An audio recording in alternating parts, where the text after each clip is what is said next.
juga dari minum gitu sama Dari dengan minum. yang lain. Sama minum Hemohim juga sih. Hemohim sangat membantu sekali, Cing, buat saya. Iya. Di waktu di operasi pun juga saya tuh mengalami badan itu tidak lemas sama sekali.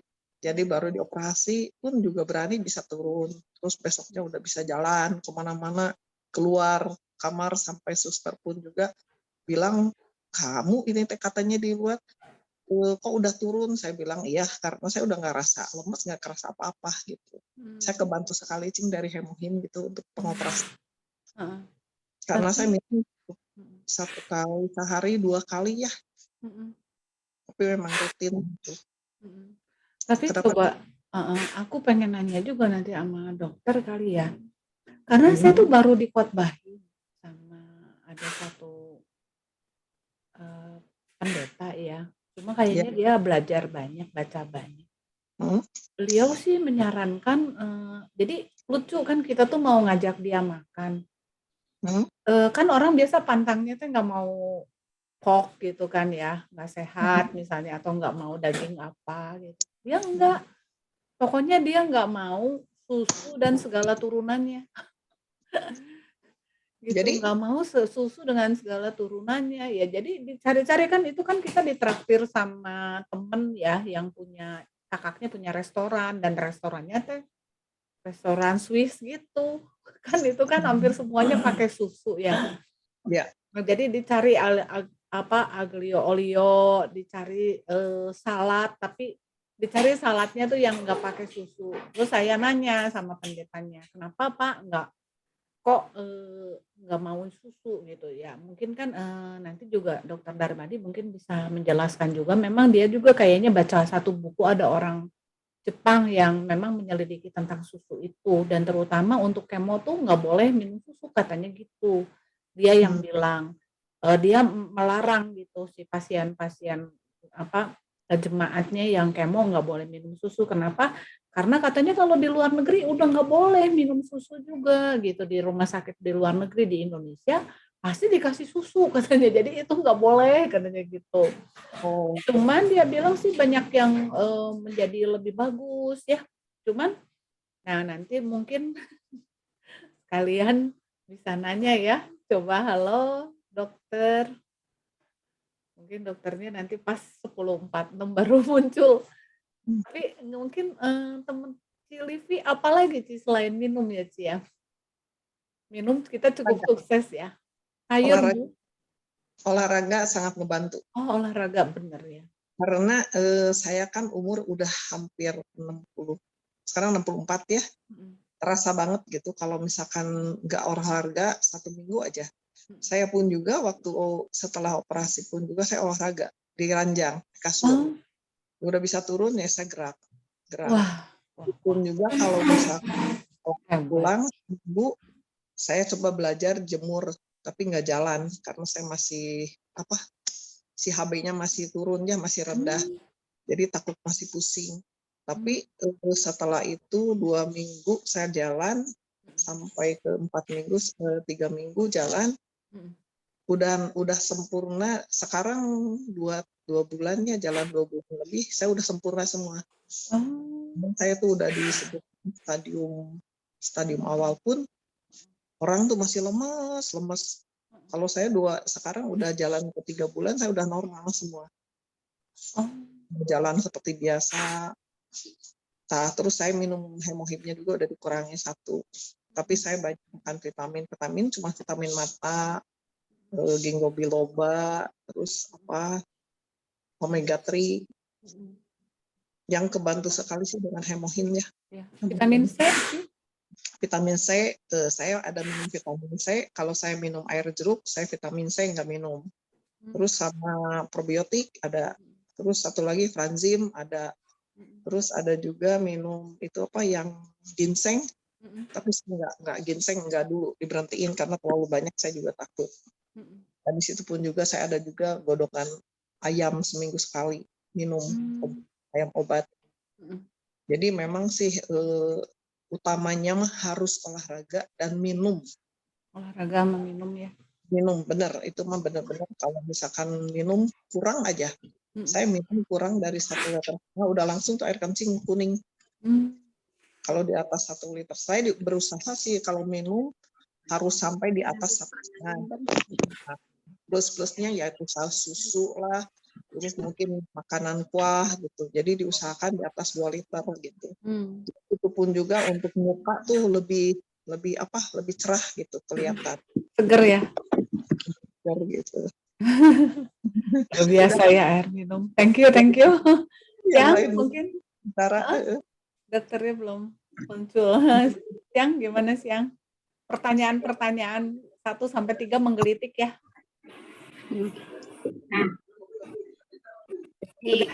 Saya ya sekarang udah rutin lah minum dari pagi jam 8 sampai jam 5 tuh minimal 2,5 liter habis. Cuman kemarin ada papahnya temen, dia sih masuk rumah sakit karena dehidrasi.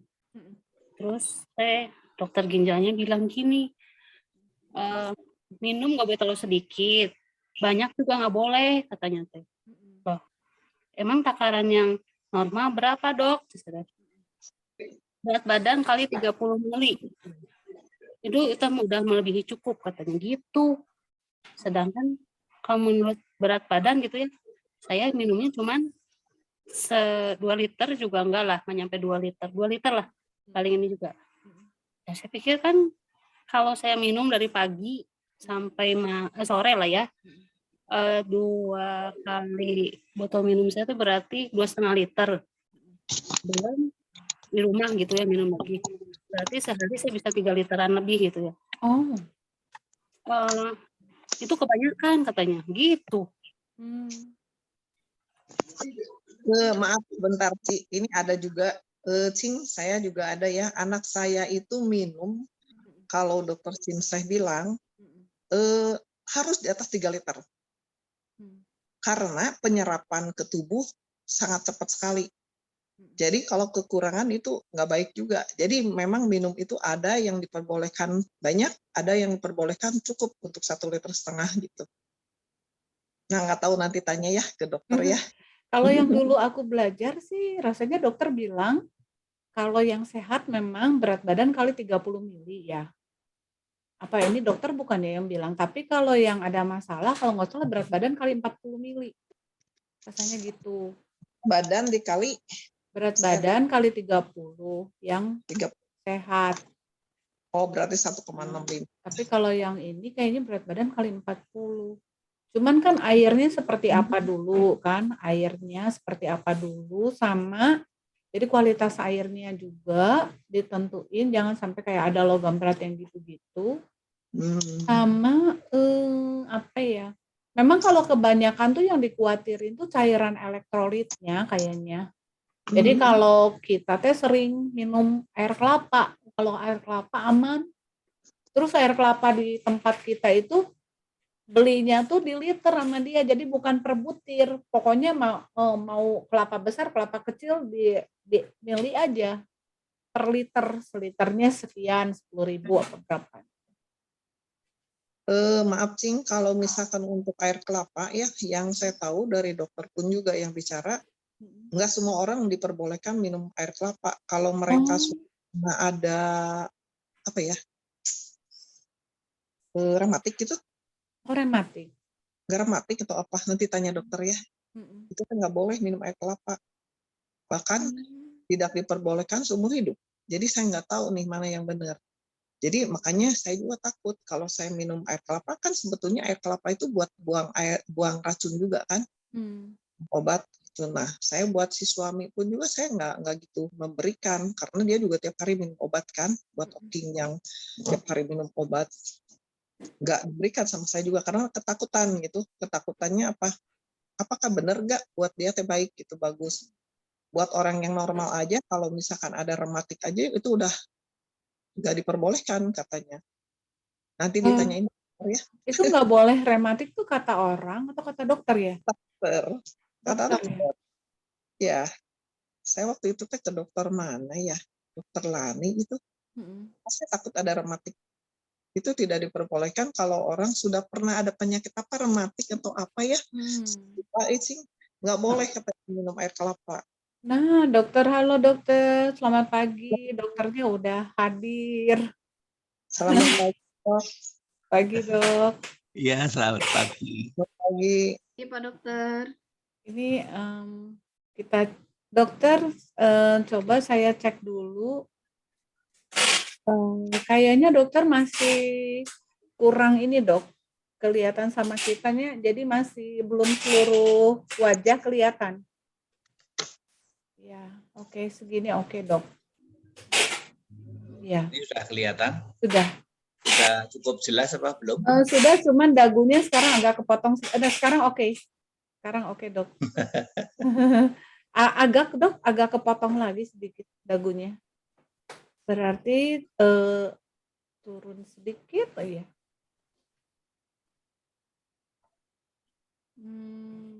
Sedikit lagi Masih? lebih turun dok.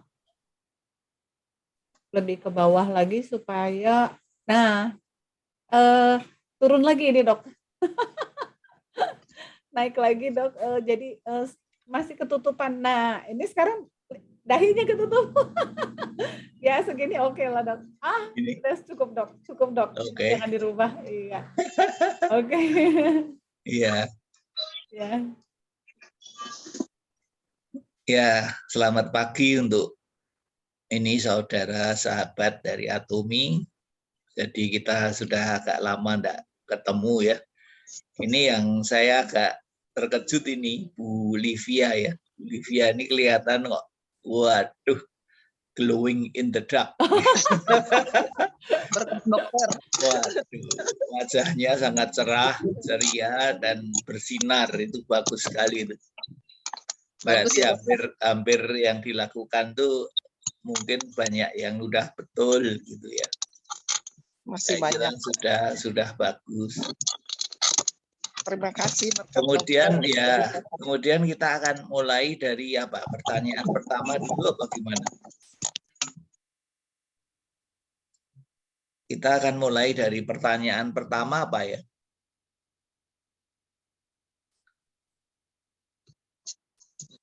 Mungkin ada yang memberi input. Yang pertama itu kita menjawab pertanyaan apa? Tentang ada orang yang mudah sakit, ada juga orang yang sehat, Pak Dokter. Iya. Nah Yang itu sakit gimana pakitan. penjelasannya?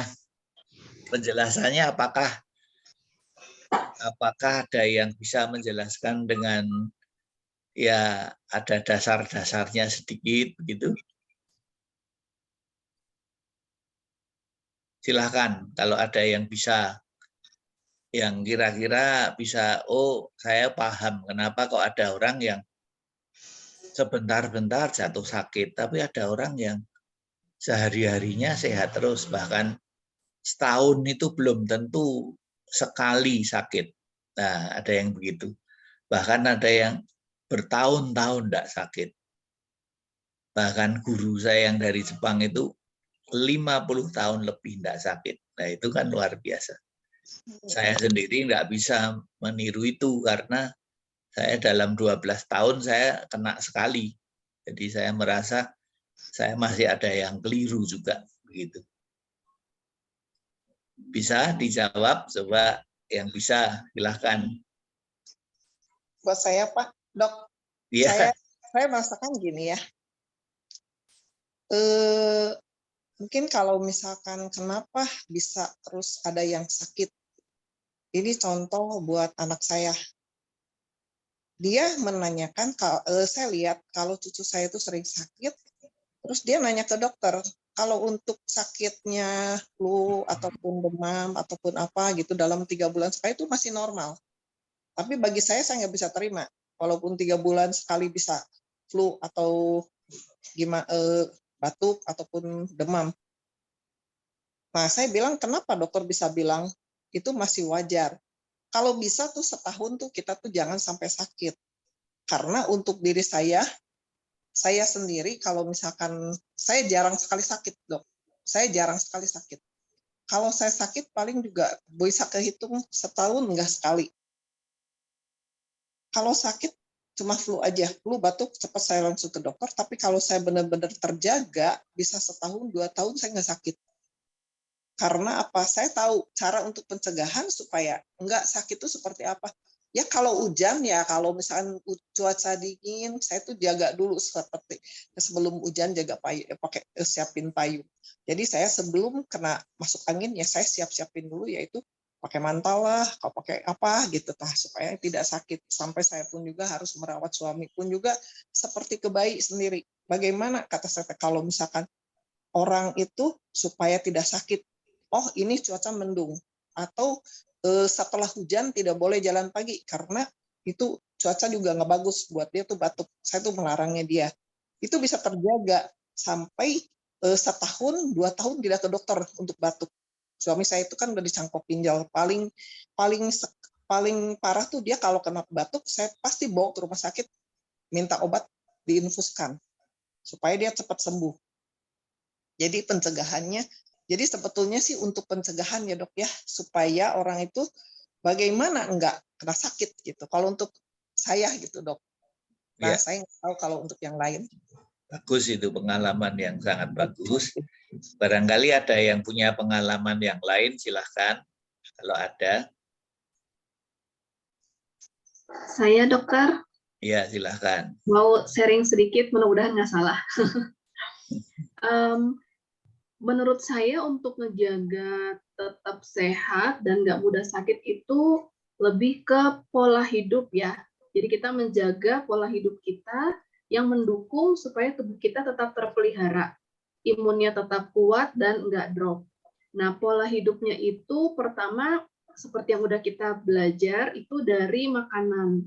Dari makanan untuk tubuh ya, untuk tubuh. Terus kemudian untuk jiwa, tentu pikiran sama hati kita harus dijaga. Karena itu juga cepat sekali mempengaruhi kondisi fisik. Kadang kita makan udah benar, udah tepat waktu, ngunyah udah benar, tapi pikiran lagi berat. Nah, itu juga ke badan kerasa cepat turun. Kalau kita nggak jaga, misalnya kita makannya nggak tepat waktu, kayak saya 2 minggu yang lalu kena batuk pilek dokter. Semuanya makan dijaga, yang dimakan dijaga, minum dijaga, tapi waktu itu beberapa hari saya pulang malam, motor-motoran pulang malam, hawa lagi dingin, udah gitu tidurnya nggak pakai selimut, tidurnya nggak pules, jadi tidurnya tuh lebih ke ketiduran. Jadi sebenarnya belum ready untuk tidur, tapi ketiduran gitu. Lampu masih nyala, jadi bangun-bangun tuh badan nggak segar. Berapa hari seperti itu, akhirnya tumbang juga. Akhirnya kena pilek, kena batuk. Padahal yang lain-lainnya udah dijaga gitu.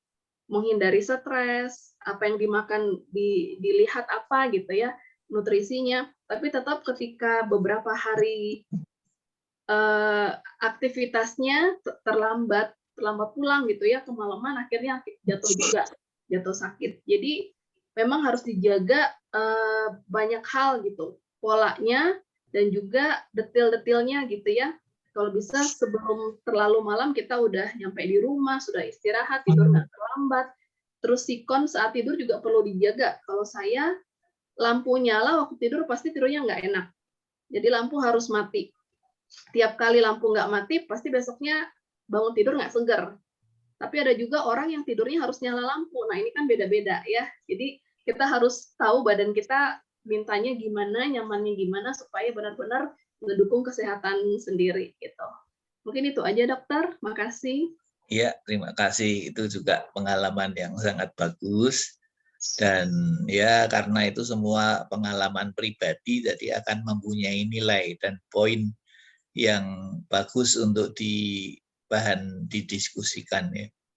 Barangkali ada yang lain lagi, satu orang yang mungkin punya pengalaman yang mirip atau berbeda, silahkan.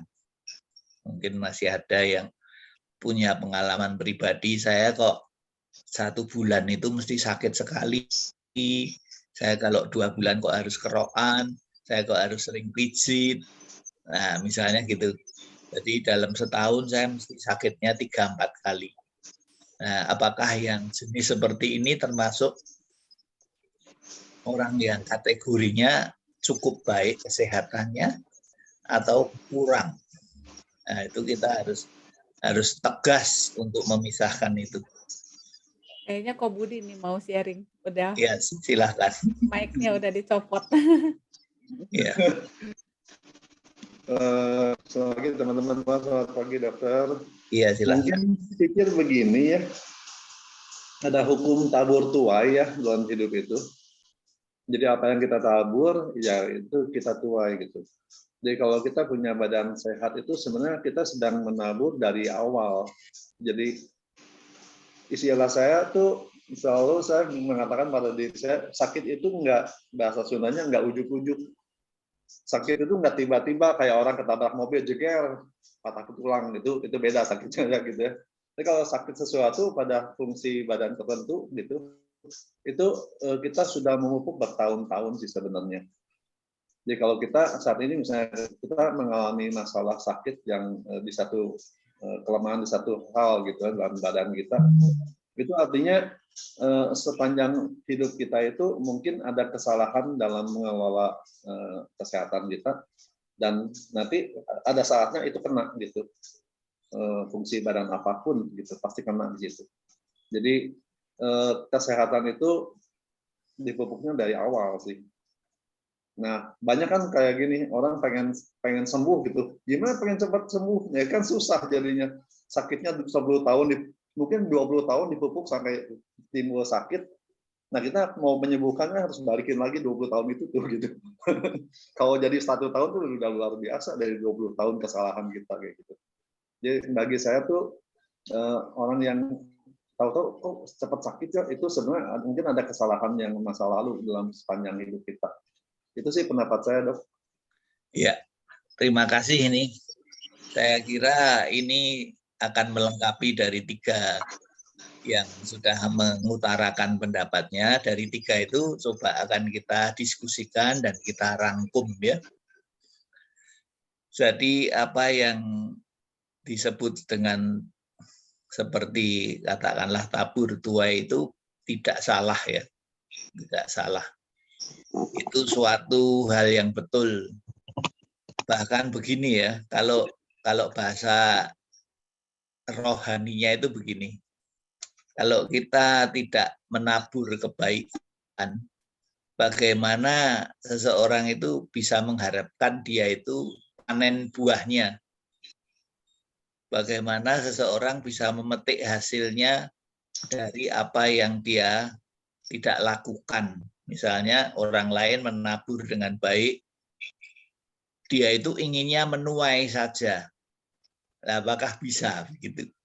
Ya, dalam dunia itu tidak berlaku hukum seperti itu. Tapi berlakunya hukum memang tabur tuai. Dan kalau orang ingin sehat, berarti dia harus menginvestasikan baik waktu, pikiran, tenaga maupun segala daya upayanya itu untuk membuat diri sehat. Nah, misalnya tadi dibilang ada sakit penyakit yang mungkin sudah ditimbun selama 20 tahun baru meledak. Itu kan yang kelihatan ya. Kalau yang enggak kelihatan gimana? Apa contohnya? Ya maaf ya, ini contohnya misalnya orang menderita penyakit yang lebih berat dari itu. Salah satunya apa? Misalnya kanker. Kenapa satu produk penyakit ini bisa timbul? Nah, itu berarti ada satu kejadian yang sudah dialami orang tersebut dalam jangka 10-20 tahun ke belakang dalam hidupnya. Dan itu tidak terasa loh, kesalahan itu tidak terasa. Seperti tadi Jing pernah mengemukakan ada seorang hamba Tuhan yang takut sekali terhadap susu dan turunannya. Kenapa begitu? Itu sebetulnya ada sesinya yang panjang. Tapi kalau kita bahas di sini kan nanti semua yang kita diskusikan ini jadi kemana-mana.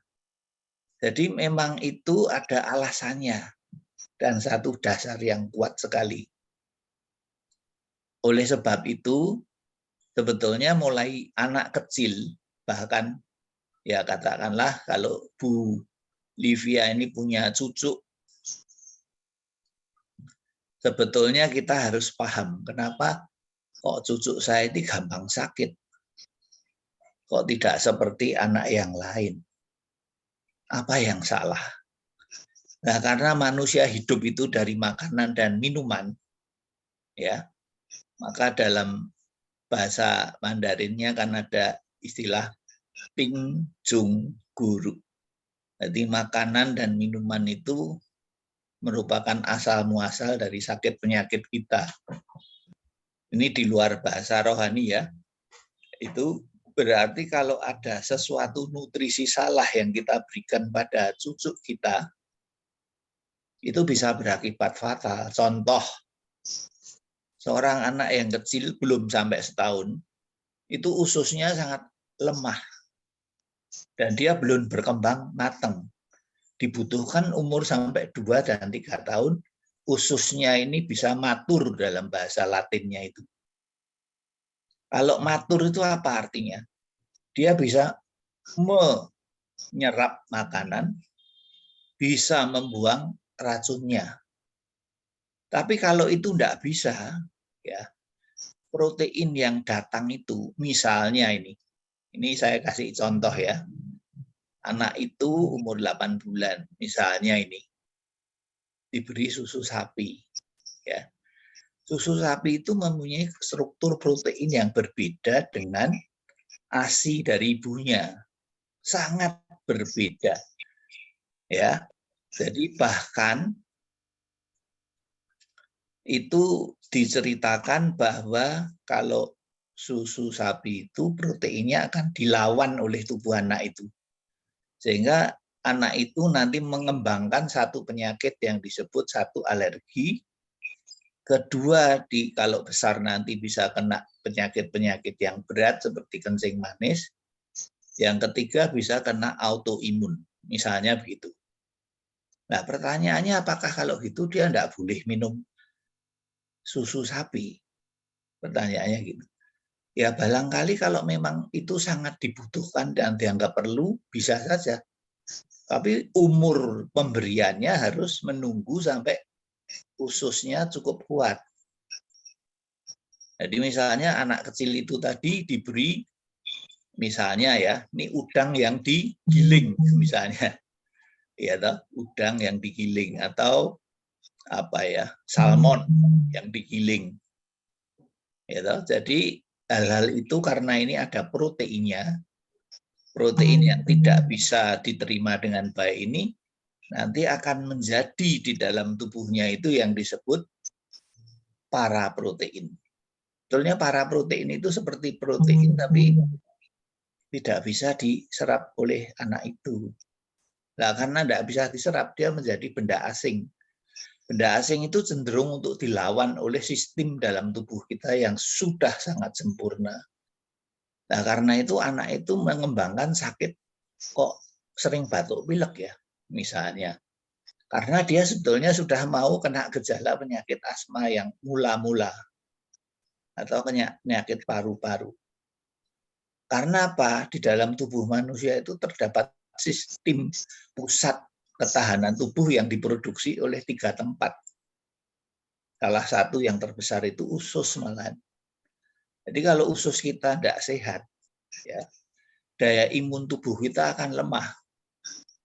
Oleh sebab itu, anak-anak yang lemah ususnya dan sering sakit, apa terapi sederhananya?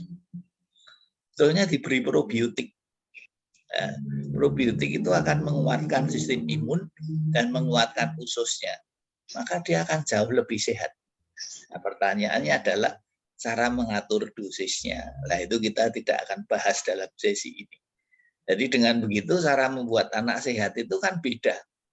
Tidak diberi semata vitamin, tapi nutrisinya jangan salah. Misalnya ada lagi yang diberi es, gitu, es krim atau apa, wah suka sekali anak-anak itu. Apa yang terjadi? Karena ini dingin, itu akan mendinginkan organ pencernaan kita.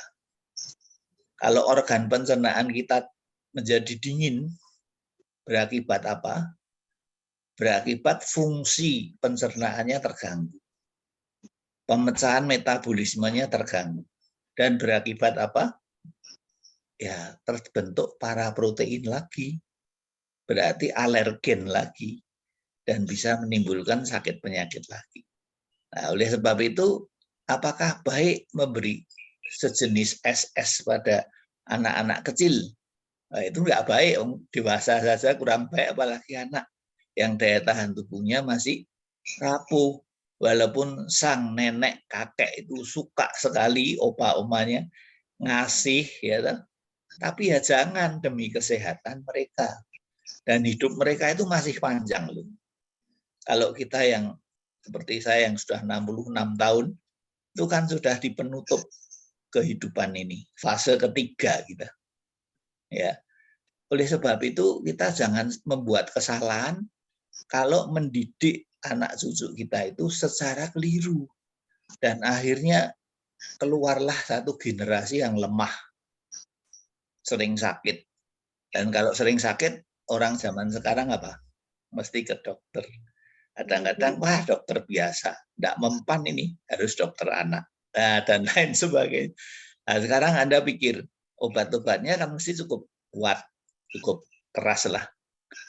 Kalau sudah anak terus terbiasa, terus kena obat-obat seperti itu, nanti gimana kalau lebih dewasa sedikit? Dia akan lebih kebal. Dan kalau lebih kebal, kalau nanti lebih menjadi dewasa, dia berarti kalau sakit sudah sulit diobati. Nah, timbullah penyakit yang rupa-rupa dan akhirnya manusia tidak bisa mengobati lagi karena kesalahannya itu ditimbun seperti tadi Pak Budi bilang sudah dikumpulkan semenjak 20 tahun lalu kesalahan itu. Bahkan anak-anak terdidik sejak dia kecil. Wah, itu salahnya siapa tuh? Apa salahnya anak? Salahnya orang tua dong. Ya, seperti itu ya. Jadi dengan kata lain, kesehatan itu memang harus dipelihara dari berbagai aspek.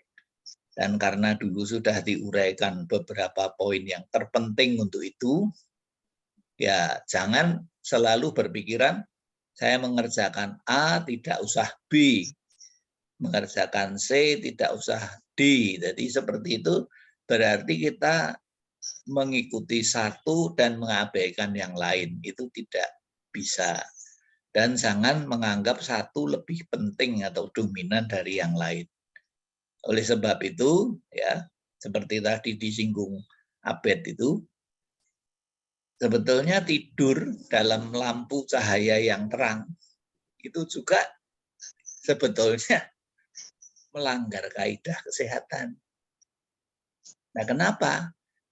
Karena untuk beristirahat dalam keadaan sangat baik, itu baru produksi melatonin itu dikeluarkan oleh tubuh kita. Dan melatonin itu termasuk antioksidan penting untuk meregenerasi supaya seseorang bisa diperbaiki sel-selnya, kerusakan-kerusakannya, dan seterusnya. Sehingga kalau bangun, wah tubuhnya enak, seger. Berapa banyak orang yang tidur, ya, tapi kalau waktu bangun itu, aduh rasanya semua sakit badannya. Seperti tidak berenergi, mau ngapa-ngapain, sakit semua, jadi tidak mau hidup lagi. Sehingga banyak orang-orang tua itu kalau dikunjungi pendetanya, minta didoakan apa? Agar dia cepat kembali ke rumah Bapak. Karena apa? Tidak tahan lagi terhadap sakit penyakit yang dia derita. Entah itu tulangnya, ototnya, syarafnya. Kasihan sekali. Kan seharusnya kalau kita bisa menjaga diri dengan baik, ya seperti saya sebut tadi, itu investasi jangka panjang. Apakah kita mau sampai habis di 60, 70, 80, 100? Itu sebetulnya adalah otoritas dari Tuhan. Tapi manusia juga punya tanggung jawabnya. Apakah dia mengerjakan bagiannya, ya, Misalnya orang yang suka minum es-esan, kalau enggak minum dari kulkas yang dingin sekali, dia enggak suka, enggak bisa minum, mual. Nah, gitu loh. Nah, apakah itu baik? Nah, ya toh? Contohnya begitu. Kan berarti itu bisa menimbulkan, memacu timbulnya banyak penyakit dan gangguan kesehatan. Tapi walaupun banyak orang yang tahu seperti itu tetap dilanggar. Jadi itu kebiasaan manusia kan ada aturan dilanggar. Bukan aturan diikuti, aturan dilanggar. Ya. Nah, kembali tadi kepada kalau minum itu berapa? Pedomannya memang seperti itu ya. Kalau kita dalam keadaan baik itu 30 mili per kilo berat badan bandingannya. Itu. Jadi misalnya orang umur beratnya 50. Itu kalau 30 itu berarti dia 1,5 liter. Tapi kalau dalam keadaan dia sehat sekali, boleh sampai 40. Jadi seperti saya yang beratnya 70, itu saya minumnya harus, kalau saya kali 4 itu saya harus kira-kira 2,5 liter lebih. 2,5 sampai 3 liter. Nah sekarang apa faedahnya kalau orang cukup sehat dan boleh minum cukup itu tadi? Kalau orang cukup sehat dan boleh minum banyak, ya maaf ya, karena orang kalau sudah ada gangguan ginjal kan tidak boleh minum banyak, dibatasi jumlahnya. Bahkan kalau sudah cuci darah itu cuma 700 sampai 800 mili tiap hari. Jadi kasihan tidak bisa sampai seliter. Padahal apa? Kita semua sudah belajar. Air bersih, air putih itu adalah sistem detoks yang terbesar di dalam tubuh manusia. Yang bisa membersihkan racun dan membuangnya dengan baik. Sekarang bayangkan kalau banyak racun yang muncul karena apa? Ya kita makan sesuatu tiap hari. Dan itu mesti menimbulkan sampah-sampah yang beracun dan sisa metabolisme. Dan itu akan berdampak apa? Merusak tubuh kita. Nah, kalau itu tidak dibuang, lewat apa? Yang paling gampang itu adalah lewat pipis dan lewat feses, BAB. Maka kalau airnya saja tidak cukup, bagaimana bisa membuang? Sekarang Anda misalnya ya maaf Piol, saya kasih kamu satu gayung saja untuk membersihkan BOL-nya dari pantat itu. Bisa nggak? Hanya satu gayung saja. Itu kan diberi air sedikit itu untuk membersihkan. Kan jadi sulit. Biasanya pakainya saya 6 atau 8. Nah, itu satu contoh begitu. Itu yang tampak dari luar. Sekarang yang kita bahas itu yang tidak kelihatan, yang di dalam tubuh kita. Di mana air itu perlu membersihkan semua racun yang masuk ke dalam tubuh kita. Sebetulnya kan gampang toh, minum air yang cukup saja. Tapi orang kan menunggu sampai sakit berat, sampai tidak boleh oleh dokter minum. Rugi dong. Itu kan rugi sekali. Nah, sepanjang masih bisa dan Anda baik dengan minum segitu, sejumlah katakanlah 2,5 sampai 3 liter, silahkan saja. Nanti ada waktunya Anda itu sudah tidak boleh. Anda tidak bisa. Contohnya apa? Sakit jantung. Sakit jantung kalau bengkak jantung itu apa boleh minum banyak? Tidak bisa karena tidak ada kuat jantungnya. Ya, itu satu contoh. Ya, jadi hanya berdasarkan itu saja kita sudah mengerti sangat banyak. Oleh sebab itu pelajaran-pelajaran yang terdahulu mengenai air, mengenai nutrisi, itu semua nanti akan berhubungan satu dengan lain sampai kita menjadi satu konklusi bahwa hidup sehat itu harus disusun dari kalau kita buat puzzle itu, dari puzzle dari katakanlah kalau saya merumuskan ada 12, ya dari 12-nya itu harus disusun baik untuk menjadi bangunan seperti itu. Itu yang saya jelaskan dari tanggapan dari 3 yang tadi sudah cerita. Nah, sekarang apakah kita masih dibicara di soal ini? Apakah mau melanjutkan? Silahkan. Ada yang mau tanya dulu soal kenapa ada orang sakit atau sehat, tapi saya rasa teman-teman di sini pinter-pinter ya. Udah belajar lebih dari 1 tahun, kelihatannya udah mulai memahami ya. Dari jawaban-jawabannya cukup cerdas ya, Dok. Iya, Ya. saya kira sudah memahami materinya dengan baik, cuma tinggal yang kurang kan prakteknya saja. Bener. Dan prakteknya seringkali selain belum, itu juga kadang-kadang masih keliru. Up Gitu. and down. Masih keliru.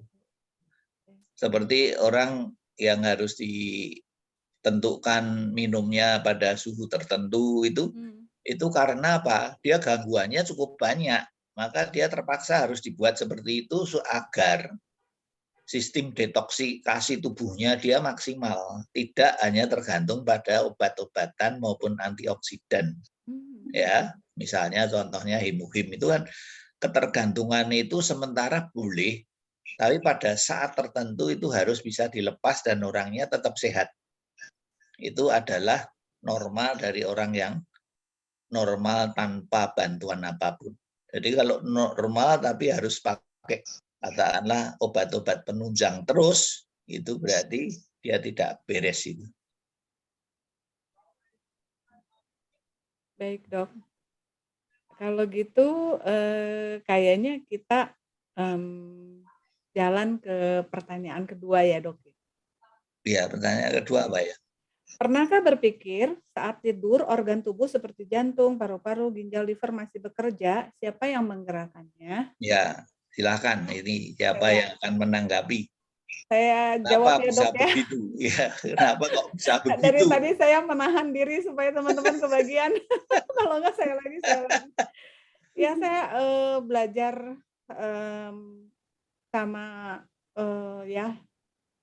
Dokter Hiromi Simya ya Dok ya, yang dokter juga angkat ya. Ya jadi beliau cerita tentang sebenarnya ngobrolin soal suhu tubuh, tapi menyinggungnya ke seluruh bagian gitu. Jadi memang tubuh kita ini kan rumit banget ya. Bagaimana hebatnya Tuhan membuat supaya badan itu bisa memperbaiki tubuhnya sendiri gitu ya. Sehingga kalau benar, jadi balik lagi kan ke belakang, kalau sakit itu kan berarti itu tuh tubuhnya udah kewalahan.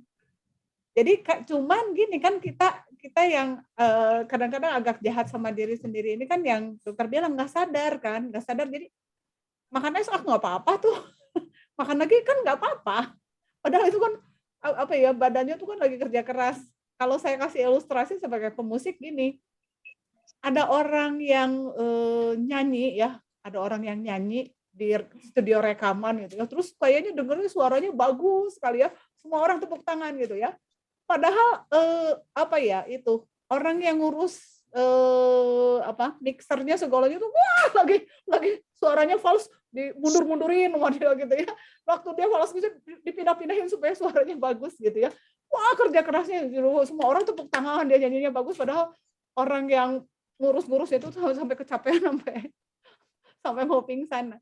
Sebetulnya saya rasa sistem di tubuh kita tuh kayak gitu. Kayaknya kitanya nggak apa-apa, padahal itu kerjanya sangat keras untuk memperbaiki badan kita gitu ya. Jadi kalau ditanya kenapa sih orang tua nggak ada sakit aneh-aneh, yang sekarang sakitnya aneh-aneh, mungkin jawabannya mudah banget ya. Kita hidup di zaman yang paling kotor mungkin dunianya ya, di seluruh zaman. Jadi tambah lama penyakitnya sampai ada istilah remaja jompo gitu. Remaja jompo berarti dari kecil juga udah diserang. Nah, kalau kita balik lagi ke pertanyaan nomor 2, sebetulnya itu juga menggelitik kita supaya kita semakin paham gimana tubuh kita bekerja. Kan waktu tidur kita pikir semuanya istirahat gitu kan ya. Nah, yang berhubungan dengan itu menurut saya itu saraf parasimpatik. Jadi kita punya saraf simpatik dan punya saraf parasimpatik. Saraf parasimpatik ini saraf yang bekerja tanpa sadar gitu. Dan ternyata saraf parasimpatik ini urusannya kemana-mana, termasuk apa? Termasuk yang tadi kalau tidur pakai lampu, gitu kan? Kalau tidur pakai lampu tuh kenapa sih gitu? Nanti itu kan kalau saraf parasimpatiknya lagi kerja dikasih lampu jadi nggak kerja, nah itu nanti ke hormon kemana ya? Nanti orangnya juga bisa sering marah-marah misalnya kalau tidurnya kena lampu, ya. Cuman tiap orang kan punya placebo nocebo efeknya sendiri-sendiri ya. Jadi kalau misalnya dikasih lampu kayak gitu tuh udah biasa gitu. Udah biasa ya memang tubuh menyesuaikan diri, tetapi tetap saya rasa sih hukumnya begitu ya. Hormon melatoninnya mau optimal itu ya harus digelapin lampunya. Mungkin seperti itu. Cuma karena badan kita udah hebat banget, jadi badan itu toleransinya ada. Kalau dia tidurnya pakai lampu tapi yang lain-lainnya dia makan sehat segala ya mungkin masih kebantu. Tapi kalau udah tidurnya pakai lampu, udah gitu orangnya stres, udah gitu orangnya juga emosian ya, udah gitu tekanan kerja banyak, nah itu menghantam banget dia untuk cepat sekali jatuh sakit. Mungkin segitu dulu dok, jadi kebanyakan. Ya, terima kasih. Ada yang lain yang memberikan komen soal kenapa kita walaupun seolah-olah tidur nyenyak ya, barangkali kalau yang biasa ngorok ya ngorok, tetapi apakah benar-benar itu satu istirahat untuk organ-organ di dalam tubuh kita? Nah, mari silakan yang ingin memberi komen.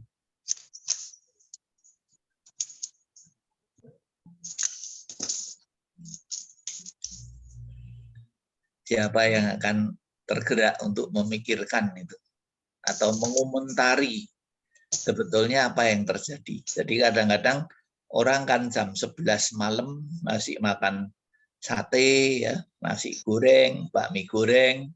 Setelah itu ditutup dengan wedang ronde ya, atau di sini tidak tahu namanya apa, bajigur apa. Terus setelah itu barangkali masih kepingin lagi semangkok bakso. Nah, pada waktu itu setelah kenyang dia ngantuk sekali, terus tidur ngorok dia. Nah, yang terjadi di dalam pabrik mesin tubuh kita itu apa? Apakah terus setelah tidur dia semua sistem dimatikan, di-off-kan?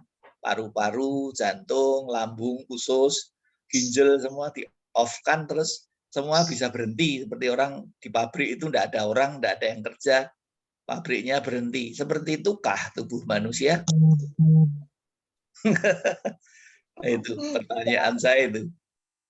Tidak. Apakah kita tidak jahat terhadap tubuh kita? Pertanyaan itu. Nah, kalau kita sering menjahati tubuh kita dan kemudian kita kena sakit penyakit, nah akhirnya kita kadang-kadang kenapa saya sakit ini? Kenapa saya kena itu? Nah, tapi kita protesnya itu kadang-kadang tidak cuma pada diri sendiri, juga mempertanyakan itu pada Tuhan. Nah, ini kan lebih jahat lagi. Kesalahannya sendiri, makan nasi goreng sendiri jam 12 malam, ya toh? Tapi masih menyalahkan Tuhan kenapa dia dikasih sakit ini. Gimana komennya? Silakan. Saya boleh dok? Iya, silakan. Saya ngalami waktu muda saya seperti itu. Makan tidur, sehingga saya waktu umur udah lewat jadi umur antara 50 lebihan ya, saya diperiksa sama dokter. Terus kata saya kenapa saya perutnya selalu kalau minum dikit pun juga kayaknya bengkaknya gede tuh, perutnya jadi gede banget. Nah akhirnya saya ke dokter, di endoskopi, dokter bilang katup kamu udah rusak. Saya nggak ngerti katupnya rusaknya apa. Dan mah saya nggak gitu rusak, nggak kerasa sakit atau apa. Dokter bilang, saya tanya alasannya kenapa katupnya rusak, dan itu tidak bisa diperbaiki kecuali dioperasi atau dioperasi pun juga itu bukan satu jalan. Jadi saya bilang, jadi harus bagaimana? Satu jalan keluar kamu harus cuma bisanya gini sebelum tidur 3 jam. Oh, suaranya hilang. Nah itu akibatnya adalah saya itu makan tidur membuat si makanannya tuh tidak bisa turun gitu. Kalau ada suaranya nggak? Ya, suaranya tiba-tiba jadi pelan. Ini kenapa jadi nggak ada? Jadi gelap. Ini sudah mulai ada lagi. Tadi seperti turun gitu. Sekarang gimana ya? Sekarang sudah Cilivi mungkin sudah coba Ci normal. ngomong Ci. Tes Ci. Gelap. Iya. Mati-mati terus ya. Ya jadi suara gelap. Cilivi yang kecil. Suaranya Cilivi. Coba diatur lagi ya. Tes. Tes. Masih kurang besar Ci. Kenapa ya ininya apa mati-mati terus ya? Coba aku karena ini kita berkejaran dengan waktu, Cilivi atur dulu ya Ci. Aku lari dulu ke teman yang lain. Udah benar. Udah? Coba. Coba Ci. Lanjut aja Ci, udah benar. Mati terus ya. Kecil lagi. Udah kedenger. Ya, udah dengar. Oke. Silakan. Halo. Ya, silakan. Jadi saya merasakan kalau misalkan saya itu udah jahat ke tubuh saya sendiri karena saya tidak bisa merawat itu. Nah, sejak itu saya terus mulai belajar jadi tidak untuk makan terus langsung tidur. Dan saya juga udah belajar sama dokter cara mengunyah dan juga harus istirahat. Jadi saya mulai setelah itu saya sekarang tidak untuk ini sekali lah karena kan tadi dokter bilang kan apakah di dalam mesin ini bisa di on off kan? Ternyata tidak. Tidak ada yang bisa di on off kan. Yaitu harus dari diri kita sendiri yang mengatur bahwa kita itu makan ada waktunya dan kita istirahat pun juga ada waktunya gitu, Dok. Iya. Terima kasih, ini baik sekali, ini satu pengalaman. Nah, ini pengalaman-pengalaman begitu itu sangat berharga. Barangkali banyak yang masih muda usianya itu tidak pernah ngalami seperti Bu Livia ini. Tapi karena dia sudah ngalami akibat buruknya dan bisa membagikan pengalamannya, maka itu bisa menjadi pelajaran bagi yang lainnya untuk jangan seperti itu lagi, ya. Ya, betul. Betul. Nah, sekarang coba satu lagi, siapa yang ingin memberikan komen soal itu? Karena penting perawatan tubuh kita, waktu kita beristirahat, tidur itu juga bukan hal yang gampang untuk secara sederhananya. Kalau kita keliru manajemennya juga kelihatannya kita istirahat, tetapi tubuh masih bekerja keras. Nah, akhirnya apa? Rusak gitu loh. Dan kalau rusak gampang sakit. Nah, itu kalau sakitnya ringan, kalau sakitnya berat gimana? Kasihan dong. Ya. Ada lagi yang ingin membagikan pemahamannya, pengalamannya? Kalau nggak ada saya tambahin, Dok. Ya, silakan. Tadi dokter bilang kalau untuk tidur benar-benar sepertinya tidur itu mudah.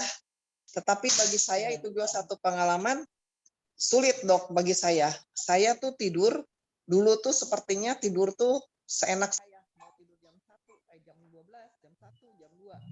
Tetapi sudah merasakan saya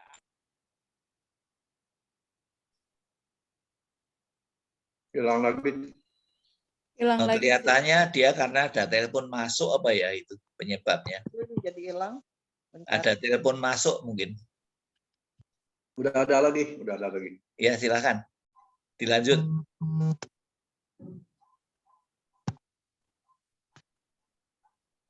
Ya. Ya, silakan.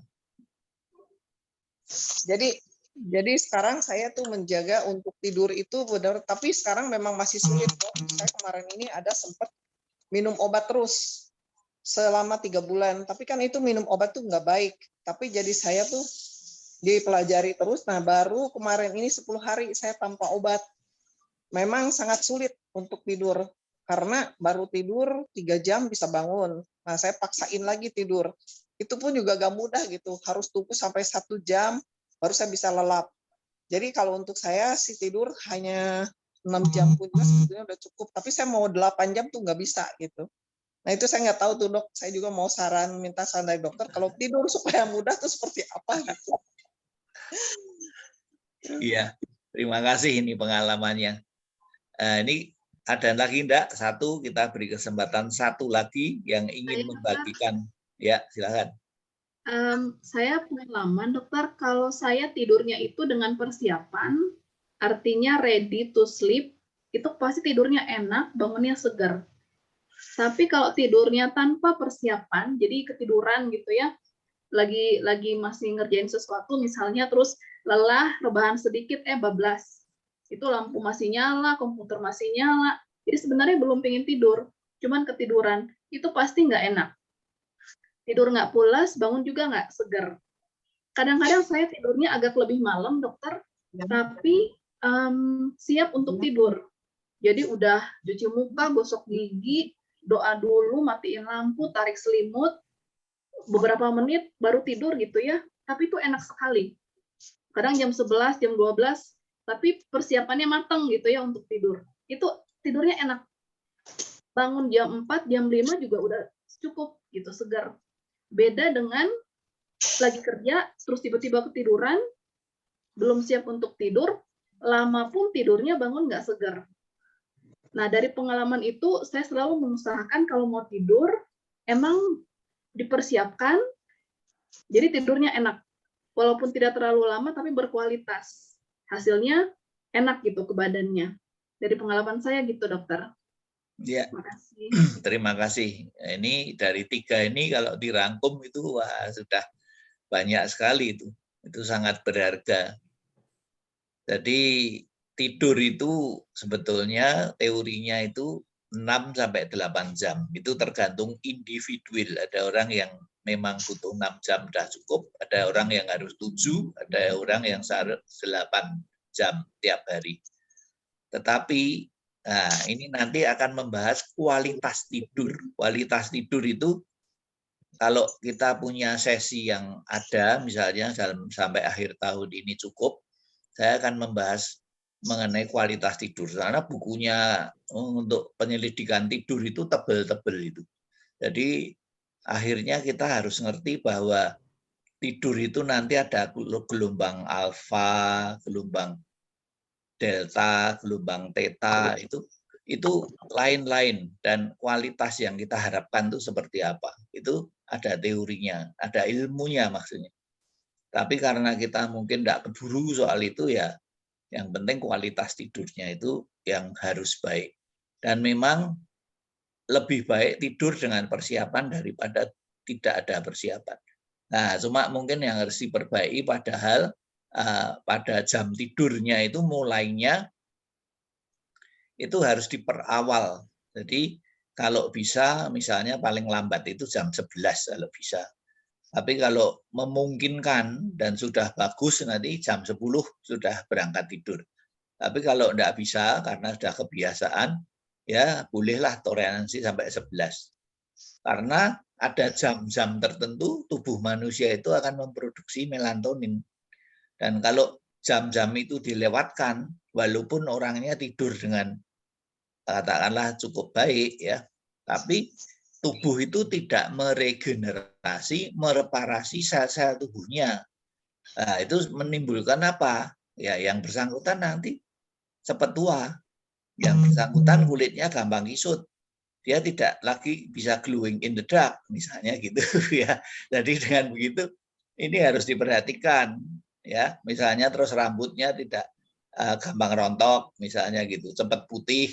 Itu menunjukkan apa? Sistem regenerasi sel kita buruk. Padahal pernah saya jelaskan soal regenerasi sel yang akan kita ulang setiap 2 bulan karena tiap hari merepair 1 triliun, sehingga dalam 2 bulan itu 60 triliun sel, berarti satu keseluruhan tubuh manusia itu di-repair dalam 2 bulan. Nah, dalam 2 bulan kalau kita bisa ulangi sampai 3 kali berarti jadi 6 bulan, itu manusia itu dikatakan seperti lahir baru lagi. Nah, sekarang pertanyaannya kita bisa enggak gitu? Seringkali manusia kan kepinginnya ini dan itu, tapi dia melanggar ini, melanggar itu, tidurnya begadang, lembur, kejar tayang, dan akhirnya rusak badannya. Nah, alasan apapun kita merusak badan kita, nanti kalau penyakit datang ya kita tidak boleh komplain. Kita harus terima, ya. Jadi adapun penyakit-penyakit yang sekarang kita derita, kita alami, kita rasakan, itu sebetulnya buah, ya, seperti yang Pak Budi bilang tadi, tabur tuai. Kita nabur, ya kita akan menuai. Jadi kok sekarang menderita ini, nah, jangan lupa kalau dulu kamu menabur sekarang tinggal menuai. Jadi jangan protes, ya seperti itu misalnya. Jadi dengan demikian masalah tidur itu menjadi hal yang penting. Nah kemudian sistem tubuh manusia itu tadi yang disinggung Cing-Cing itu hanya sebagian saja yang disebut parasimpatis, simpatis. Itu sebetulnya sistem tubuh manusia itu multi kompleks. Jadi ada namanya sistem saraf otonom, ada yang tidak otonom, gitu. Yang otonom itu dibagi simpatis, parasimpatis, dan kemudian pekerjaan manusia di bawah langit ini, ya ini firman Tuhan ini, itu harus sesuai dengan kodrat manusia mengikuti alam ciptaan Tuhan. Ya, jadi kalau semasa ada matahari pagi sampai malam berarti ya, itu berarti yang bekerja sistemnya apa? Saraf simpatis. Tapi kalau malam menjelang orang tidur, yang tadi disebut Abed sebagai tidur dengan persiapan, itu nanti yang mengambil alih siapa? Parasimpatis. Jadi parasimpatis itu akan mengambil alih, ya, tongkat estafetnya diserahkan. Sekarang kamu gantian yang ngurus sistemnya, sehingga dengan demikian seluruh acara kehidupan manusia dapat dijaga. Misalnya gini, malam hari, apakah jantung kita berdetak? Apakah paru-paru kita mengambil oksigen dan membuang CO2? Apakah ginjal kita tetap menyaring air dan membuangnya dalam bentuk pipis? Apakah usus tetap mencerna makanan dan kemudian kalau pagi kita isap BAB? Coba kamu pikir. Itu semua akan terjadi secara luar biasa. Siapa yang membuat itu? Itu Tuhan Sang Pencipta. Nah, begitu sempurnanya mesin tubuh manusia, maka jangan diremehkan. Jangan dianggap sepi, jangan dianggap wah ini mesin yang luar biasa, maka saya semena-mena, seenaknya sendiri memperlakukan itu. Itu satu kesalahan yang sangat besar. Ya, seperti tadi dibilang oleh Bu Livia itu, bahwasanya dia memperlakukan ususnya sedemikian sehingga gangguan pada lambung, gitu, misalnya begitu. Nah, itu semua hal yang menyangkut lambung, usus dan lain sebagainya itu di bawah penguasaan sistem syaraf. Sistem syaraf yang menjaga seperti itu. Jadi dengan begitu seluruh sistem yang ada di dalam tubuh manusia itu bekerja secara otomatis. Oleh sebab itu, mari ya mulai sekarang saya mengajak Bapak Ibu sekalian itu untuk senantiasa memperhatikan bahwa tubuh manusia walaupun begitu dahsyatnya, tapi itu kan sebuah mesin yang Tuhan itu sudah ciptakan dalam rupa begini. Mempunyai sistem yang saya kasih hidup ya 120 tahun. Nah, apakah jantungmu mau diganti sebelum 120 tahun? Usia 90 saya mau ganti jantung. Usia 80 ganti liver. Usia 100 ganti paru-paru. Bisa enggak? Seperti itu. Nah, manusia berusaha seperti itu. Tapi kita seharusnya, seyogyanya, semestinya ya sangat menghargai onderdil dari Tuhan itu. Kita sudah dikasih ginjal walaupun 2. Ya jangan disia-siakan, dipelihara sampai dia bisa menjaga kita sepanjang umur hidup kita. Katakanlah itu bisa 80, sudah 100, 120 itu semua kan otoritas di tangan Tuhan. Tapi manusia wajib untuk menjaga, memelihara supaya apa? Ginjal saya sehat caranya gimana? Jantung saya sehat caranya gimana? Liver saya supaya tetap oke gimana? Paru-paru supaya tidak kena penyakit infeksi bagaimana? Otak supaya tidak pikun bagaimana?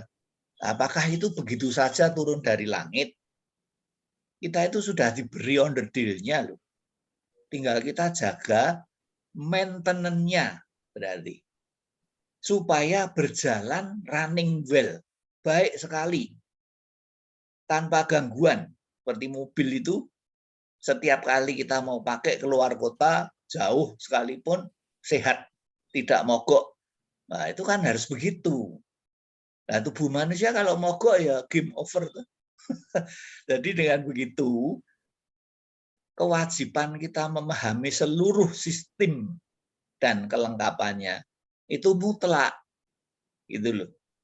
Sehingga oleh sebab itulah kita walaupun dalam keadaan tidur, tapi harus disadari benar bahwa seluruh organ tubuh kita itu masih bekerja.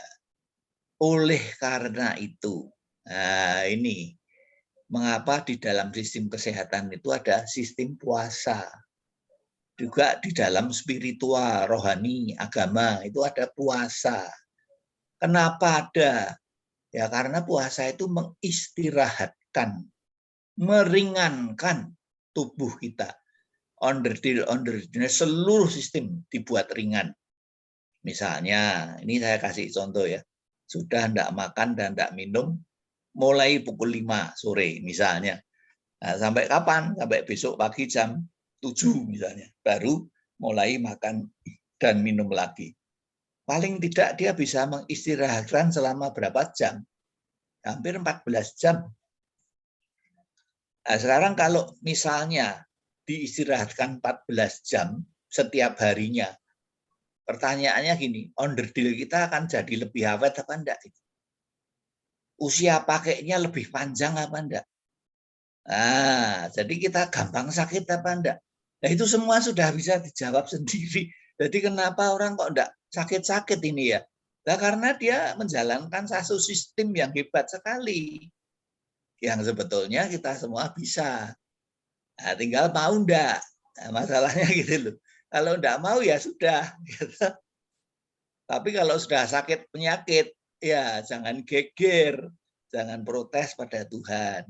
Nah, itu kan enggak betul. Jadi enggak boleh seperti itu. Ya. Nah, jadi bahwa dalam keadaan tidur itu bahkan otak saja itu apakah beristirahat? Tidak. Karena apa? Kita kan kadang-kadang mimpi buruk. Nah, mimpi buruk dikejar penjahat, ya dicekik setan, itu kan otaknya bekerja itu. Nah, tapi ada titik tertentu di mana otak itu beristirahat. Nah, itu ada. Tapi kalau itu kita bahas dalam sesi tidur ya, sesi tidur. Tapi tidak tahu apakah kita cukup waktu belajar soal itu, tapi yang jelas kita kalau mendalami itu nanti akan sampai ke sana. Ya, saya kira itu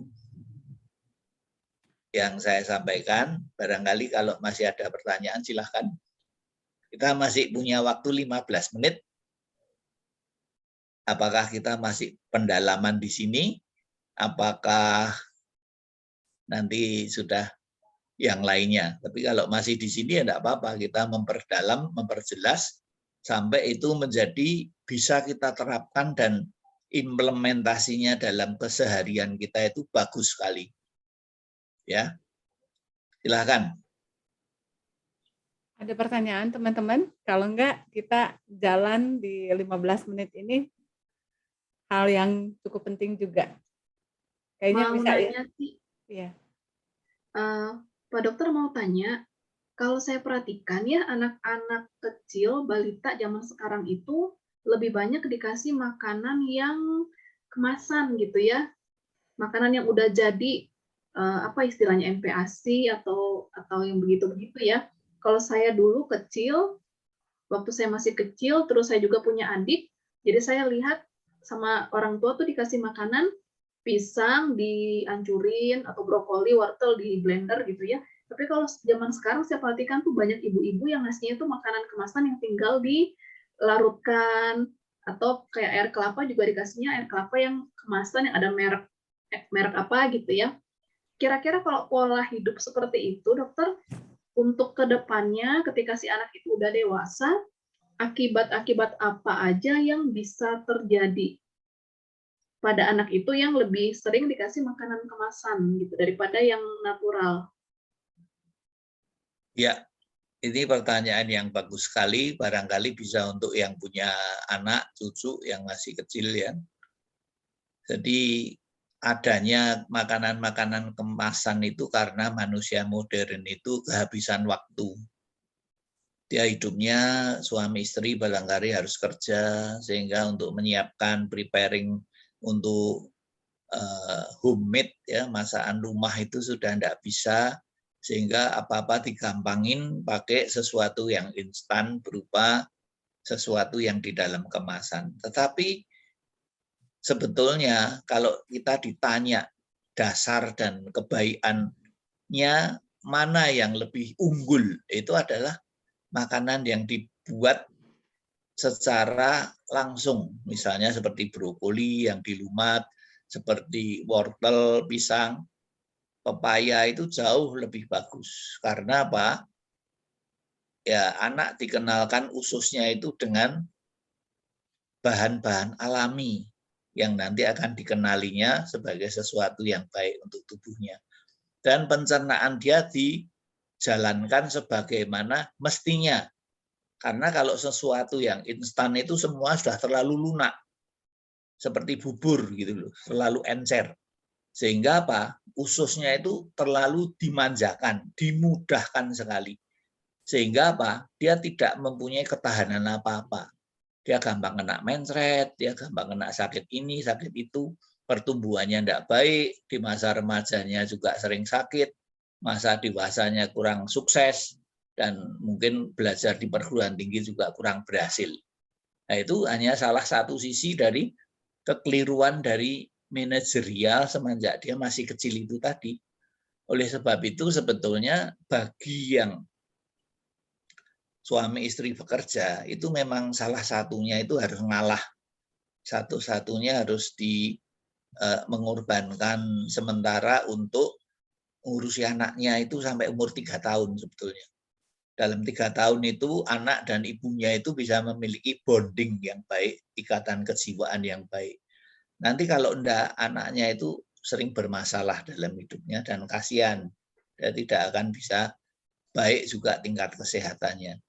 Oleh sebab itu, saya menyarankan kalau ada waktunya, ya masak di rumah itu lebih baik. Misalnya dari satu keluarga, karena sekarang gampang online gitu, itu pakai Grab, apa pakai GoFood, apa itu terus apa-apa beli, termasuk saya ini, karena menggampangkan, tapi itu sebetulnya kurang baik. Hanya karena saya meringankan beban istri supaya tidak banyak mengolah, karena kalau mengolah itu apa? Cuciannya itu sangat banyak, jadi saya kasihan dia capek ya, sedangkan kita itu dalam posisi tidak punya asisten rumah tangga. Jadi dengan demikian kan apa-apa itu dikerjain sendiri. Jadi dengan begitu saya kasihan nanti dibantu ini, dibantu itu. Walaupun ada mesin cuci, sebagian bisa kita pakai laundry misalnya biar dia ringan tugasnya. Tapi sebetulnya dalam posisi yang benar itu kita harus jalankan itu. Kalau orang-orang kuno semua dijalankan sendiri. Bahkan anaknya ada yang 6, ada yang 10, 12 tetap hebat. Nah, sekarang apa bisa punya 1, 2 aja udah pusing sekali, ya kan? Kalau zaman sekarang. Nah, oleh sebab itu makanan yang terbaik itu adalah jadi bukan junk food ya, tetapi satu makanan yang diproses, dibuat dari bahan-bahan alamiah dan menjauhkan sebanyak mungkin dari bumbu-bumbu masak, pengawet, penyedap rasa, pewarna itu harus dihindari. Kenapa kok banyak orang yang sekarang sakit? Nah, karena banyak makan tepung-tepungan, banyak makan yang mengandung gula, banyak mengandung zat-zat pengawet, Belum lagi sayuran-sayuran yang ditanam dalam ekologi yang rusak, di mana banyak pestisida, polusi udara yang mengotori nafas oksigen kita, air yang tercemar. Wah, segala kehidupan kita itu kita berada di dalam sistem yang buruk sekali. Bahkan orang yang makan ikan yang katanya sehat saja, sekarang jadi tidak sehat. Kenapa? Nah, ikannya itu makan merkuri, makan sampah plastik, jadi ada mikroplastik di dalam tubuhnya, dan itu nanti masuk ke tubuh manusia. Makan ayam gimana? Wah, ayamnya itu dibesarkan dengan dipelihara dengan antibiotik. Jadi manusia jadi kebal antibiotik dan lain sebagainya. Nah, makan daging ini gimana? Wah, daging ini digemukkan pakai hormon, disuntik pakai hormon. Nah, nanti orangnya yang makan sering-sering itu jadi kanker, misalnya gitu. Ini kan coba, apa enggak, pusingnya luar biasa. Nah, kehidupan yang sudah susah seperti itu masih ditambah kita tidak menjaga dengan baik mesin tubuh manusia yang sudah diciptakan sempurna oleh Tuhan. Masih dibuat dia overload, masih dibuat dia itu bekerja lembur. Kita sudah ngorok, dia masih tugas. Nah, bagaimana onderdilnya itu tidak rusak? Nah, satu demi satu nanti dia rusak. Maka sekarang kan banyak orang sakit ini, sakit itu, tidak tersembuhkan. Tapi orang mencari kenapa kok tidak ada dokter pinter sekarang ya. Saya sakit ini kok tidak ada obatnya. Nah, sakitnya dibuat sendiri dan dikumpulin dalam waktu yang panjang. Nah, sekarang setelah terjadi seperti itu, sudah keluar buahnya, harus siap dituai. Nah, dia tidak siap. Kok saya menuai seperti ini, saya tidak mau. Ya tidak bisa dong. Apa yang kamu tabur, itu yang kamu tuai. Gitu ya. Itu Abed. Ya. Makasih dokter. Ya, ya. Oke, kita terusin ya. Kita ternyata tinggal 6 menit. Oke, saya langsung baca ya. Kalau kita olahraga lari-lari kecil atau jalan kaki, mana yang lebih baik? Sebutkan alasannya. Sambil saya gabung sekalian karena ini sudah tinggal 6 menit ya.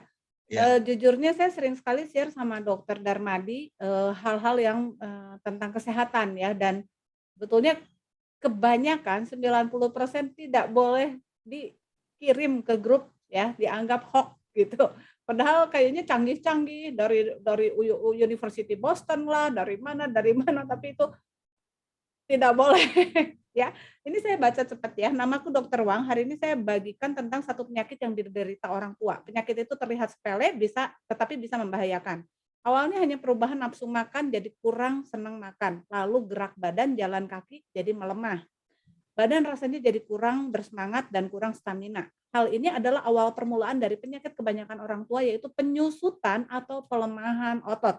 Seperti yang kita tahu, penyebab utama kematian banyak orang tua di usia 65 tahun bukan penyakit yang aneh, tapi penyebabnya adalah dimulai dengan terpeleset dan jatuh, entah di kamar, di toilet. Hal ini berkaitan dengan pelemahan otot yang dialami orang tua sehingga rawannya jatuh. Oleh karena itu, secara pelan-pelan kita tanpa sadar mengalami penurunan fisik yang kita anggap sepele, tetapi hal itu membawa perubahan signifikan pada 10 tahun mendatang. Contoh sederhana, kita mulai sedikit makan. Kita mulai jalan nggak lincah, jalan jadi nggak gesit, dan itu adalah awal tanda pelemahan otot. Ingat baik ya, umur 50 kita sudah mengalami pelemahan otot 1-2%, umur 60 setidaknya 30% kita kehilangan otot badan. Dan di umur 80 otot kita hanya tinggal 50% dari total otot saat muda. Kuncinya adalah makan dan olahraga, aktivitas fisik. Dua hal ini harus tetap kalian lakukan sebisa mungkin seberapa tua pun umur Anda. Tetaplah makan yang cukup, walaupun gigi sudah tidak sekuat dulu dan nafsu makan sudah tak banyak, tetap makan. Usahakan tidak hanya makan sayuran, setidaknya telur dan daging harus rutin dimakan karena itu pembentuk otot. Dan juga usahakan tiap hari berolahraga. Apapun jenis olahraganya, ringan apapun bukan masalah olahraganya, entah mau jogging, sepedaan, atau sekitar jalan santai. Usahakan terus aktivitas olahraganya jalan dan jangan lupa berjemur, sinar matahari plus suplemen vitamin D yang cukup. Orang tua sangat perlu vitamin D untuk mencegah keropos tulang dan pelemahan otot. Jangan andalkan matahari saja. Beli suplemen vitamin D karena kulit orang tua 80 sudah susah menyerap vitamin D dari matahari. Terakhir yang penting adalah usahakan para orang tua ada kegiatan ketemu dengan orang tua lain di luar rumah. Jangan seharian di rumah aja.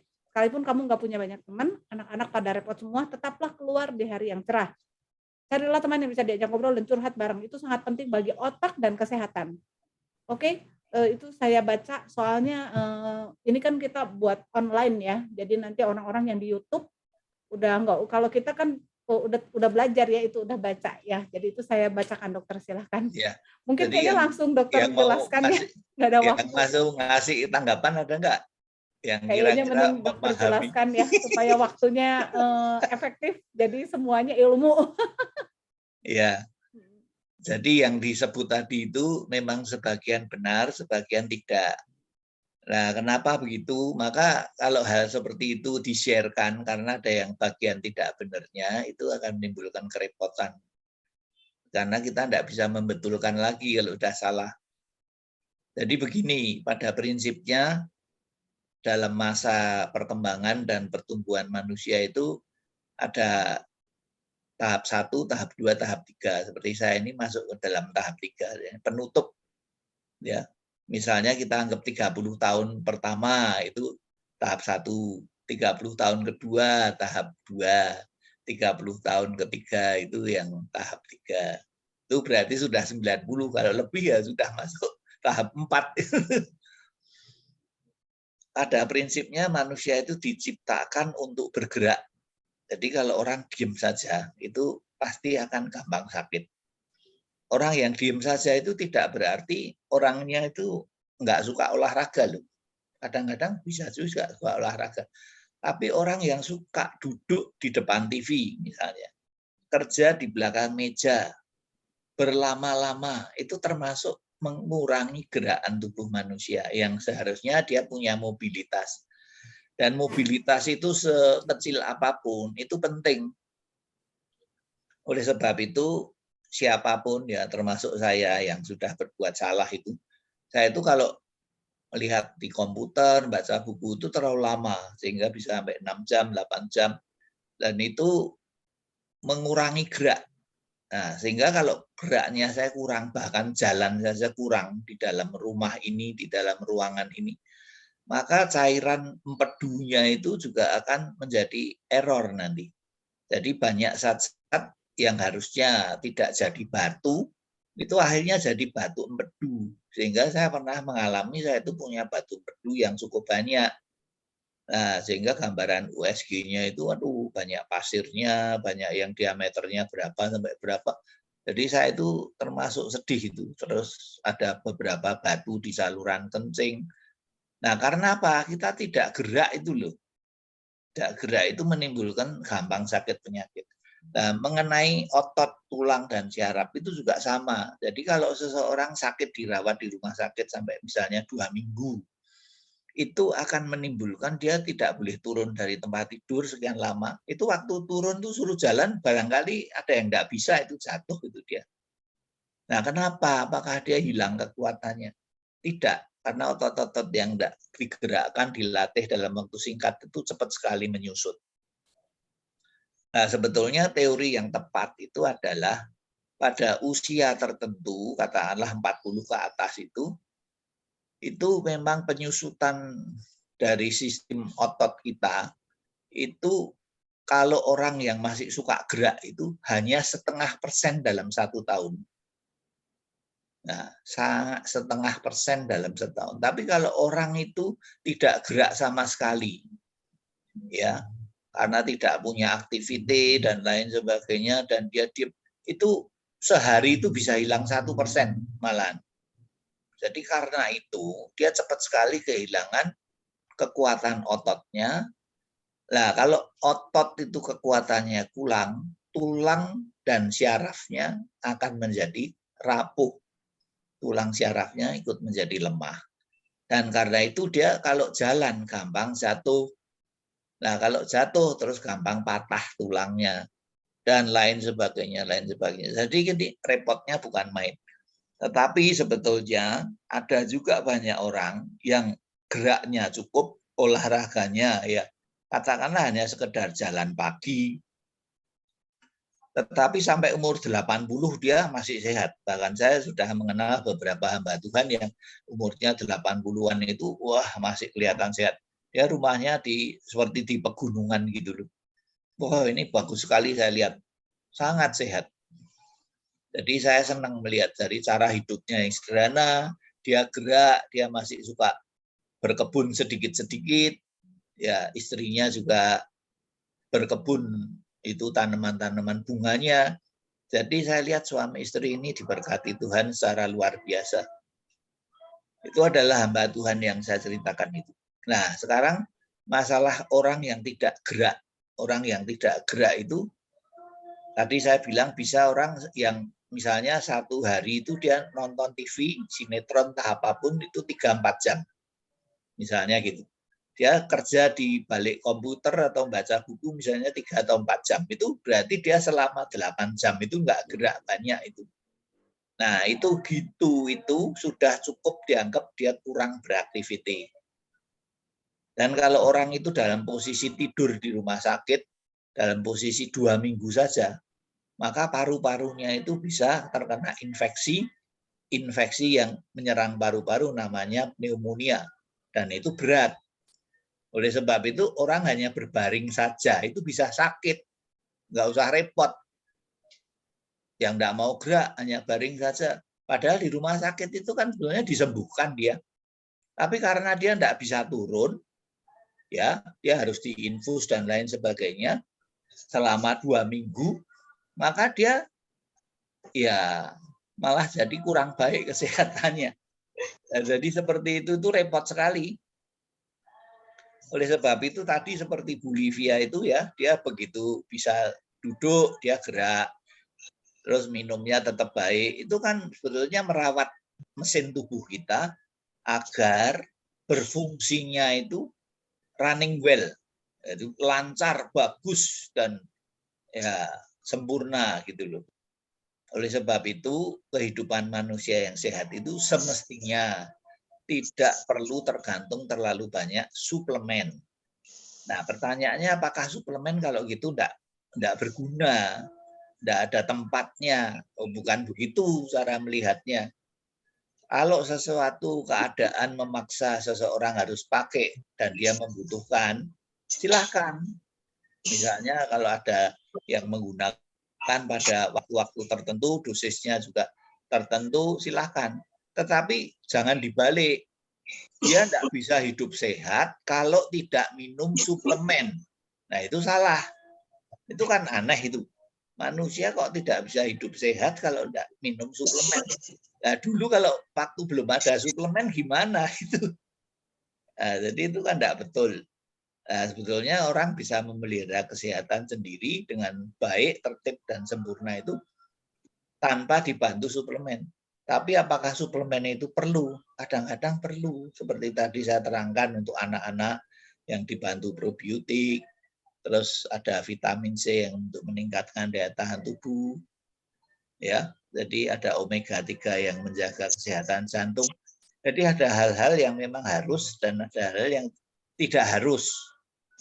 Oleh sebab itu yang penting sebetulnya kemudian adalah gerak. Jadi manusia yang aktif dan bergerak itu manusia yang sehat. Tapi kalau dia diem, ya banyak kerja di belakang komputer, ya di belakang meja, maksudnya ini pekerja kantoran, ya terus lihat TV terlalu lama, apalagi kalau lihat apa itu sinetron silat bersambung itu, aduh, itu enggak bisa berhenti. Nah, waktu yang terbuang duduk terlalu lama itu bisa tidak membuat badan kita jadi sehat. Itu seperti itu. Jadi oleh sebab itu ada bagian-bagian yang betul, ada yang bagian tidak, tetapi intinya manusia itu diciptakan untuk bergerak, tidak untuk diam. Dan memiliki hubungan sosial kemasyarakatan spiritual dengan Tuhannya. Itu seperti itu. Karena manusia itu memiliki unsur berhubungan dengan Tuhan, manusia lainnya ya secara sosial begitu. Gitu. Oke. Ya. Ada yang mau tanya teman-teman? Ternyata sudah lebih 6 menit ya. Sudah lebih 6 menit. 3, ini 12.03 di saya. Apa mau ditutup aja, tapi mungkin satu ya dok ya? Satu Ya boleh pertanyaan. satu. Silahkan, ada yang mau tanya dari soal ini. Sambil ini saya komen sebentar, mohon maaf ya dok. Ya. Tadi saya nguap terus karena mungkin ini ya, ke anak saya kan mungkin mau pergi gitu kan. Secara otaknya, oh ya udah ini saatnya dia beserta dengan Tuhan sendiri gitu kan ya, perjalanan dia sama Tuhan. Jadi otaknya sih kayak yang udah tenang gitu. Tapi roh dan jiwanya kayaknya belum sinkron sama akal budinya. Jadi banyak mungkin pikiran atau apa. Jadi ini kurang tidur terus dok. Sampai kemarin, ini udah 3 hari ini susah sekali untuk tidur ya. Jadi segala pengetahuan itu tahu, tapi memang butuh sekali Tuhan mungkin ya untuk, dan ya ini hidup ini berjuang ya. Hidup ini berjuang gitu ya. Yuk, silakan ada yang mau nanya? Satu.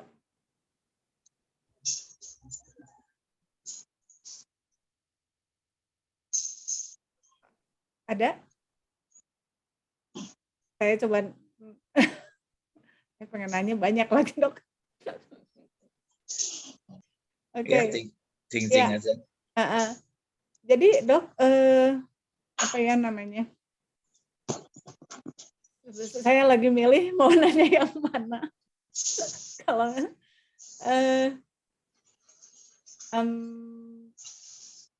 Kalau saran yang terbaik ya dok untuk kami ini yang sudah di atas yang stage 2 ya. Stage 2 itu 30 sampai 60 ya, gitu kali ya. Di sini rata-rata teman-teman ini di stage 2 ya. Kalau untuk stage 2 itu jadi lebih baik jalan kaki atau lari-lari kecil, atau misalnya ada aturannya dok, misalnya seminggu 2 kali atau 3 kali 30 menit jalan kaki, gimana dok? Jadi rumus umumnya, mungkin tiap orang kan spesifik ya, kebutuhannya beda-beda, tetapi secara umum mungkin untuk stage 2 ini dokter bisa menolong. Iya. Jadi yang paling aman, baik dan mudah, murah ya, itu adalah jalan kaki.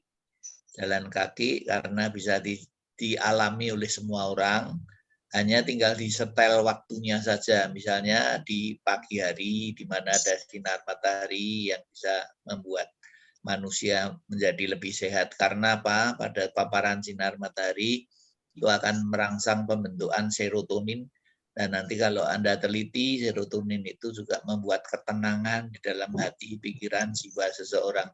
Tapi kalau dia kurang mendapat itu, misalnya pada orang yang tinggalnya di 4 musim, yang mengalami musim dingin, dia sering mengalami depresi karena itu terganti, karena dia tidak kena sinar matahari. Jadi SAD itu namanya, seasonal affective disorder. Itu penyakit yang depresi karena tidak terkena sinar matahari, sehingga angka kasus bunuh diri banyak.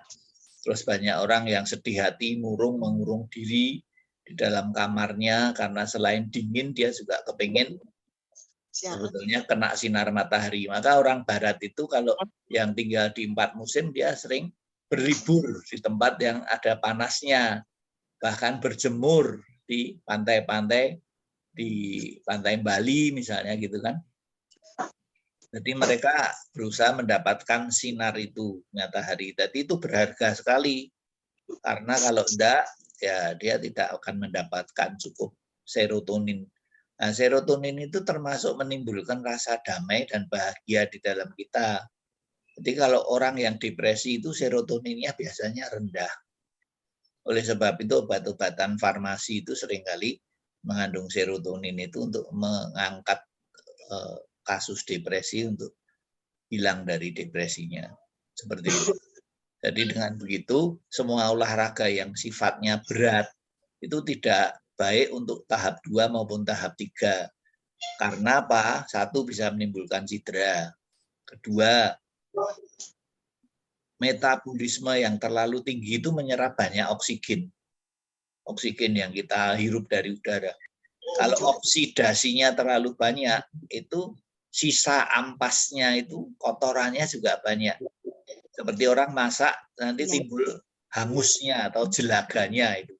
Seperti cerobong asap juga ada jelaganya yang setiap kali harus dibersihkan. Jadi seperti itu. Jadi semakin banyak itu banyak terjadi sisa pembakaran, yaitu seperti angus atau jelaganya.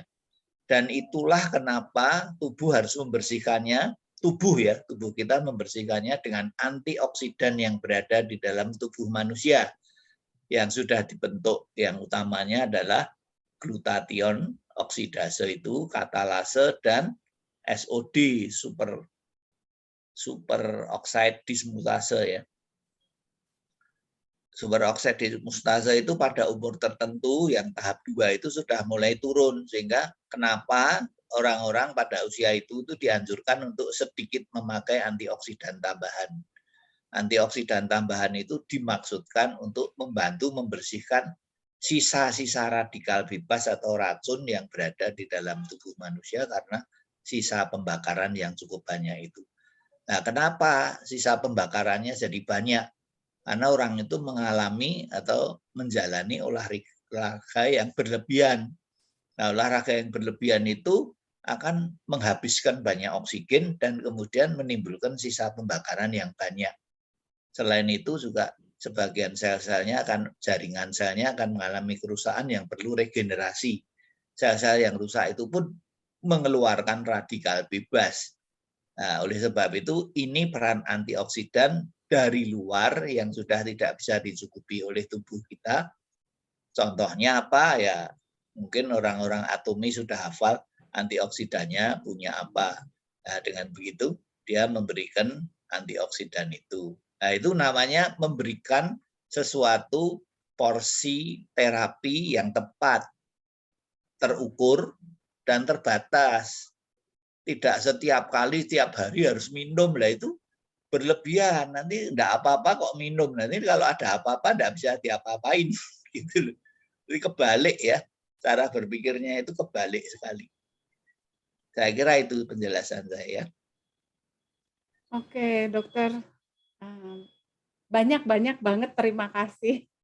Sama-sama. Karena saya rasa kan apa ya namanya, susah sekali ya ketemu seorang yang bukan hanya berlisensi ya, bukan hanya berlisensi, apalagi ini lisensinya banyak gitu ya, tetapi juga terus menggali ya, terus belajar, bahkan sangat terbuka, sehingga dokter ini bukan hanya lisensinya dari barat, tapi dari timur juga. Tidak cukup dari situ, karena memang misteri tubuh manusia ini, walaupun lisensinya 100 juga memang masih banyak misteri kali ya dok ya. Sehingga dokter juga hobi sekali baca sampai 7-8 jam. Bahkan itu pun, aduh saya sampai lemes dok, dokter aja yang begini hebat, kecolongan gitu ya. Apalagi kita gitu, kita lagi, aduh benar-benar butuh anugerah nih. Kalian ini yang baru pertama-tama belajar itu nanti bisa menjaga diri lebih baik. Kalau saya kira-kira kan baru insyafnya bertobatnya itu 13 tahun yang lalu. Jadi agak terlambat sebetulnya. Dulu saya termasuk jenisnya ya arogan, ya, terus percaya diri kelewatan. Memang belajar ilmu sampai yang terupdate itu saya belajar. Kalau ada gangguan ini diatasi obat itu dan lain sebagainya. Tapi pada titik tertentu di mana saya harus minum pilnya sangat banyak, saya beri 18 pil dan selama berpuluh tahun itu, dan akhirnya tetap sakit.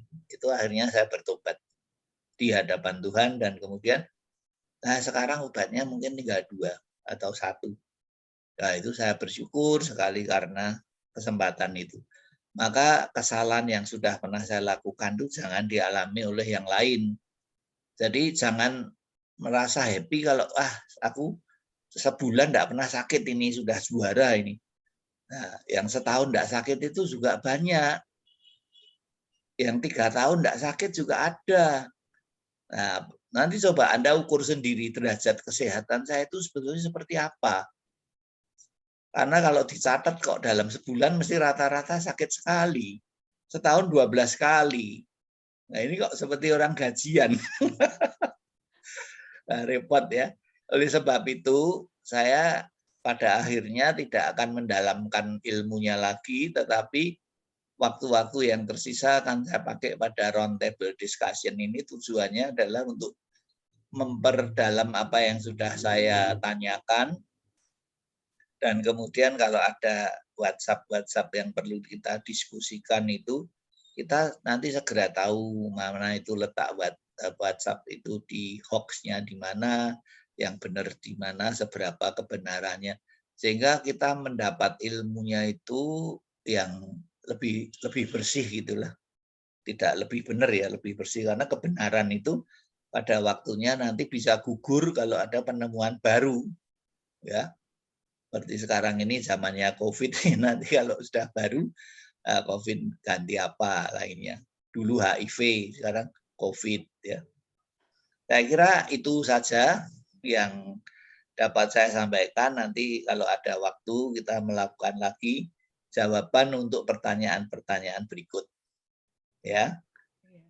PR-nya masih banyak nih, dan ini kita udah dapat berbulan-bulan, jawabannya juga masih lumayan ya. Ya. Oke, ya terima kasih sekali lagi ya dokter. Mungkin teman-teman boleh dibuka mic-nya ngucapin terima kasih juga sebelum kita selesai. Terima kasih dokter. Terima kasih. Ya, sama-sama. Mudah-mudahan bermanfaat ya. Amin. Oke. Ya. Oke. Ya. Terima kasih banget ya, Dok. Ya. Ya. Sehat terus ya, teman-teman ya. Oke. Aku recording